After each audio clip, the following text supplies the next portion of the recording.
The C100 may be the first cinema camera you pick up after working solely with DSLRs. While there are major differences from this and, say, the Canon Rebel, the most important difference is it's much easier to use when you're shooting video. But you'll need to know the basics. We'll start with what's in the bag.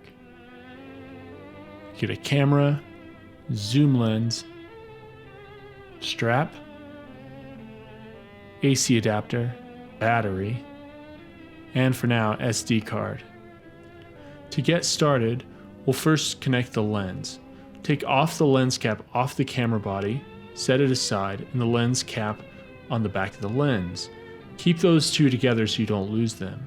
Align the red dot on the camera and the lens and give it a gentle turn. Next, we'll change the battery. The battery slot is on the back of the camera. What you'll want to do is make sure that the terminals on the back of the battery align with the terminals on the camera. Slide it in and click it into place. Now, behind the display, just above the battery, is the SD card. There's a cover that needs to open up. Take out your SD card, open the cover, slide it into one of the slots, press it in. Close the SD card holder. It's very important or your camera won't recognize the SD card. Now to turn it on, simply turn on the switch at the top of the camera. You should be ready to go. Now let's change the shutter. You'll notice the C100 might be set to shutter angle, like 180 degrees here. There's a shutter button on the side of the camera. If you press that, you'll be able to make your adjustments. If you want to change it to shutter speed, simply go into the menu. Under camera setups, you'll be able to go to the shutter. There, you'll be able to change the mode of the shutter from angle to speed. You'll give a few other options. I like mine set to angle.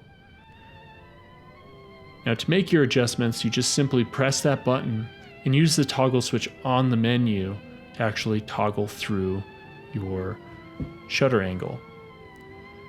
I'm going to set it to 180 because that gives me a nice natural movement. Now let's change the ISO. It's button 13. Click on that button and you'll be able to toggle through all of your ISO settings.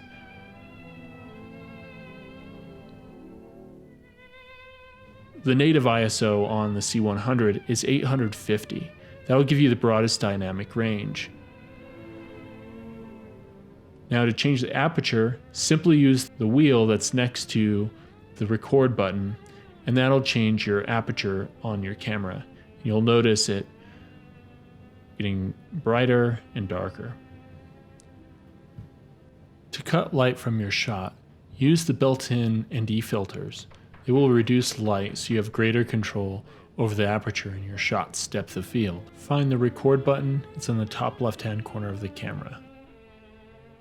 The white balance button is on the side of the camera.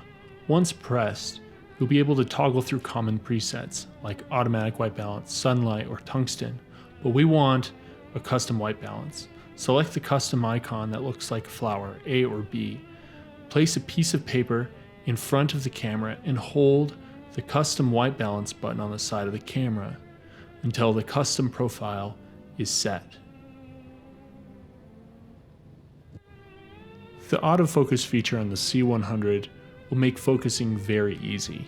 You can choose one-shot autofocus in the menu or continuous, which is the mode you might want to use for shots with a lot of movement.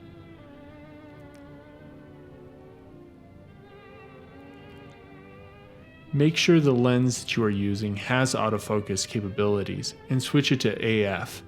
For one-shot autofocus, you will need to press button 15 on the front of the camera and it will pull anything in the center of the frame into focus automatically. At this point, you might ask, exposure, exchangeable lens, white balance, autofocus, how is this different from a DSLR? Here are my personal favorite differences. The audio interface on the very top of the camera gives you easy control over the camera's sound input. You have volume level dials for each channel on top. Then you can choose the auto and manual levels. Under that, you can change mic, line, or mic with fan and power. At the very bottom, you can choose between the camera's internal microphones on the front or external microphones that you can plug into XLR jacks on the other side of the audio interface.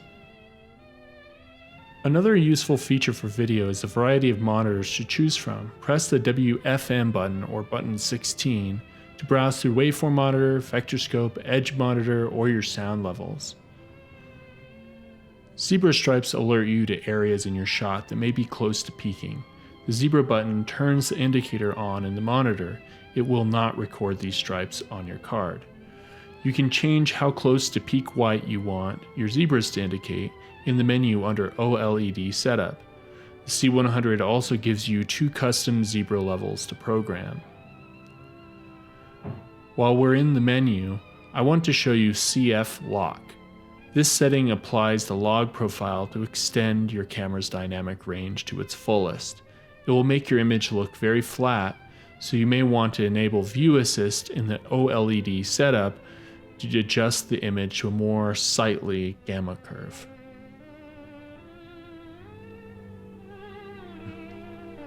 And those are the basics. There are a lot of other features that this camera has, and I encourage you to research it more.